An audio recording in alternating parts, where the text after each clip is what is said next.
এটা ছিল গত শনিবারের একটি ভিডিও। দেখো আমার মামার মেয়ে আর আমি গল্প করতে করতে প্রায় চলে যাচ্ছি মন্দিরের দিকে দুজন মিলে হাসতে হাসতে। হঠাৎ মনে হলো মন্দিরটা একটু ঘুরে আসি। এই যে জায়গাগুলো দেখছো, এই জায়গাগুলোই আমার ছোটবেলা, এখানেই আমি বড় হয়েছি, নবদ্বীপের গৌরীয় মঠ। তো চলো ভেতরে যাওয়া যাক। এই গেটটা দিয়ে যাবো না, এটা হচ্ছে পিছনের গেট, আমরা সামনের গেটটা দিয়ে ঢুকবো। এই যে রাস্তাগুলো, এগুলো যে আমার ভীষণ চেনা, এগুলো এখানে আসলেই, এইসব জায়গাতে আসলেই আমার ছোটোবেলার কথা মনে পড়ে, কারণ আমি তো মামা বাড়িতেই থাকতাম। আর এই যে দেখছো গেটটা, এটা হচ্ছে মণিপুর রাজবাড়ির গেট, এখানে মণিপুরিরা থাকে। আর এই যে আমার বোন, এই যে দেখছো নিমাই পণ্ডিত, জগাই মাথায় সমস্ত সাজানো রয়েছে সামনেটায়, খুব সুন্দর। যারা থাকো তারা তো জানোই, কিন্তু যারা নবদ্বীপে থাকো না তারা তো আর জানো না। ওর সাথে মজা করতে করতে আমরা ঢুকে যাচ্ছি মন্দিরে। গিয়ে দেখি এখনও ছবি তুলতে দেয় না, ভিডিও করতে দেয় না। ভিডিও তো অনেক দূরের কথা, একটা ছবিও তুলতে দেয় না। মনটা খারাপ হয়ে গেল। যাই হোক, এইটুকু ভিডিও তো করলাম। এই যে ঢুকছি আমরা, দেখো নাচতে নাচতে দুই বোনে গল্প করতে করতে, ভীষণ হাসি। এই যে দেখো লুকিয়ে লুকিয়ে তুলেছি জানো আমি এই ভিডিওটা। দেখো রাধা কৃষ্ণ কত সুন্দর দেখতে, আর মহাপ্রভু রয়েছেন, দেখো দারুণ, কিন্তু কি ভালো লাগছে না। আর এই পাশে রয়েছেন বরাহদেব, এগুলো সব চুরি করে তোলা, যদি ওনারা জানতে পারেন আমাকে ধরে ঠ্যাঙানি দেবে। তারপরে আমরা একটু পাঠ শুনে, পাঠের ভিডিওগুলো আর করতে পারিনি, কারণ দেখলেই বকা দেবে, তারপর একটু শুনে টুনে আমরা চলে আসলাম। এই যে দেখো, এটা হচ্ছে গেটের বাইরেটা, তোমাদের আবার দেখাই। এই যে দেখো সব নাম লেখা রয়েছে গৌরীয় মঠ।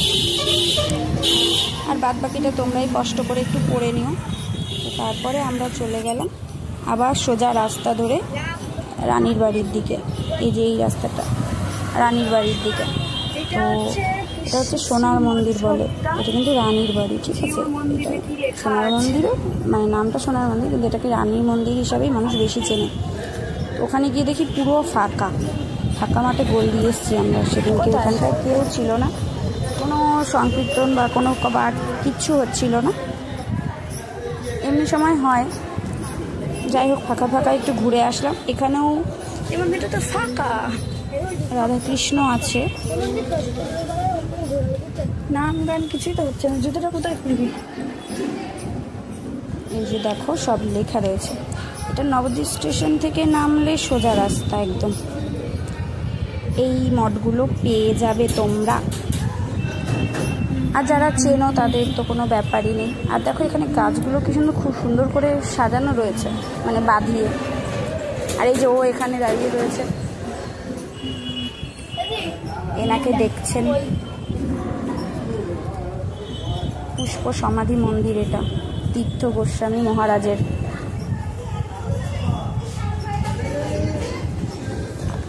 আর এখানটায় পাঠ হয়, বুঝলে, এখানটায় পাঠ হয়। এই যে দেখছো এই জায়গাটা, খুব সুন্দর নাম হয় দোলের সময়, বিভিন্ন ধরনের উৎসব হয়, খুব ভালো লাগে।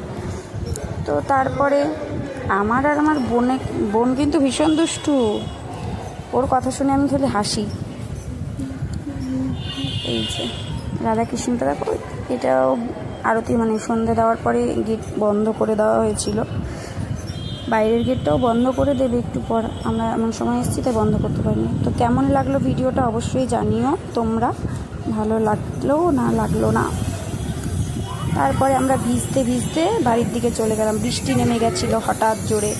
এই যে দেখো কোনো রকমে দৌড়ে পালিয়েছি আমরা, দেখা যাচ্ছে না ভালো করে, দেখেছো পুরো ভিজে গেছি। Tata, bye bye.